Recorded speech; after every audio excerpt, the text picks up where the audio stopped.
Hey guys, so today is the third day of starting this book for the second time, when I never even really got very far on the first time, on the Passion of Christ according to the Four Evangelists by Thomas Kempis. Thomas Kempis, who did The Imitation of Christ, which I just love.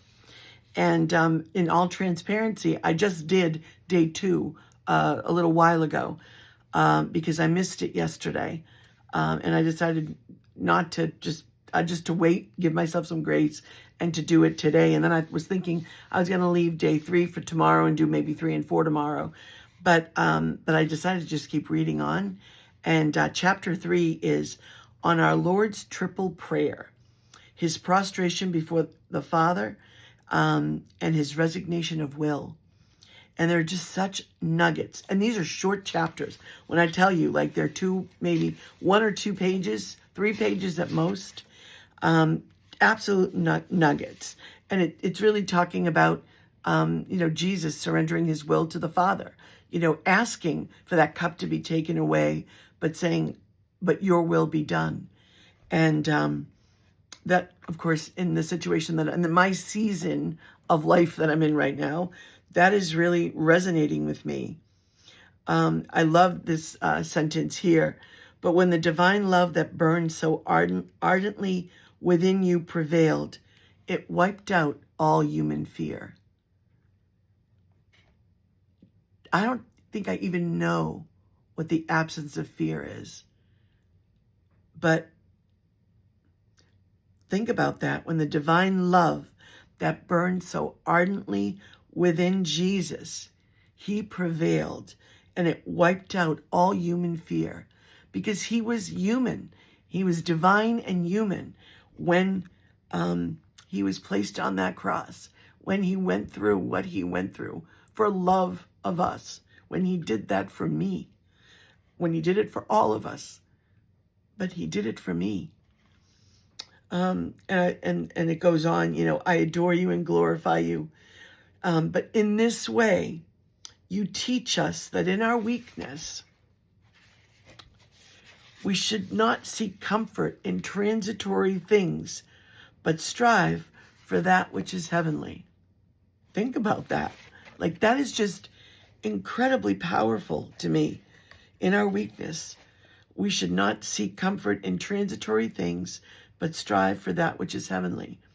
And for me, I interpret that into drawing closer to the Lord when I'm, especially, I need to be close to him all the time, but I find myself most especially drawing closer to him when I'm in pain, when I'm having a difficult time moving and turning. I have a lot of nerve pain. I had surgery, 2 surgeries, 2 almost back-to-back surgeries on my back, my spine, and a lot of nerve from my lower back into my legs. And the nerves are still trying to heal. And of course, my husband is like, he hopes I didn't re-injure and have something else happening down there. But I'm praying that this will pass. But praying, and I need to pray. I need to strive for that which is heavenly. I need to cast out the fear, because isn't that what I'm feeling? I don't know. I don't know what's going on from one day to the next. I go to sleep in pain. I wake up in pain, and I push through and I do the things that I need to do, and I'm just managing it. But then in the back of my mind, there's this fear of like, oh my goodness, is this what life is going to be like for me now? And I keep praying for acceptance and his will, but that's easier said than done.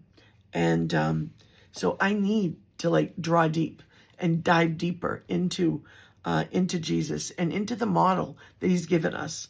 And here it says, to leave every outcome into your hands, to renounce my will thoroughly, and be ready to suffer whatever comes.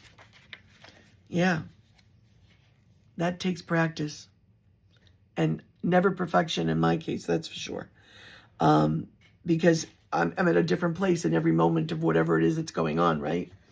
And but it's something to strive towards, even if for a small bit of time within that span when I'm having some difficulty, I remember he's there.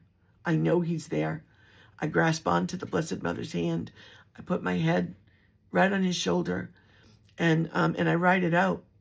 And I do write it out. Everything always seems to work out. Sometimes I just fall asleep, and I wake up maybe not very long after, but then I do the same thing. And I might do it over and over again throughout the night, waking up continually to try to shift or move, to have to get up, whatever it is. But he provides an example to follow. So this book was not meant for me to read last year. It was meant for me to read this year when I'm in this season of my life. So anyway, my friends, that is chapter 3. I'll be back tomorrow with chapter 4. I have this beautiful Surrender Novena journal that my husband, this is the prototype. We're having these made. We're getting the ISBN numbers and putting that together. But in the meantime, I'm using this to journal and to walk through this with. So I'm going to ruminate some more on what I've read, because I've read 2 chapters now today. So I need to think about those and dive a little deeper into them. But in any event, have a blessed and a glorious day. Whatever comes in your path today, whether it's great things or whether it's trials and difficulties and obstacles. I pray that it's an opportunity for you to draw closer to Jesus, to draw closer to his Sacred Heart that just burns with love for each one of us. And I pray that it's an opportunity for personal growth, for an opportunity to get to know yourself better, and also that everything is an opportunity to find joy in the journey. Take care, friends.